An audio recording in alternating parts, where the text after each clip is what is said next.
আসসালামু আলাইকুম রহমতুল্লাহি ওয়া বারাকাতুহু। আমরা কি জানি মা বাবার সাথে বেয়াদবি করলে কত বড় গুনাহ?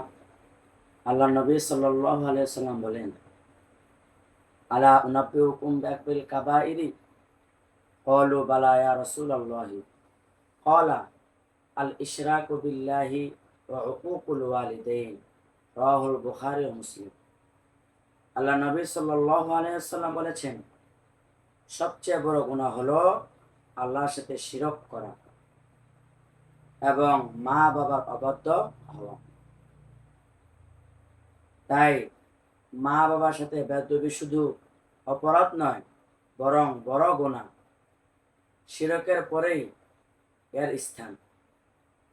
তাই আসুন আমরা সব সময় মা বাবার সাথে ভদ্র আচরণ করি, তাদের দোয়া নেই এবং তাদের মাগফিরাতের জন্য আমরা আল্লাহ পাক রব্বুল আলামিনের কাছে তাদের জন্য দোয়া করি।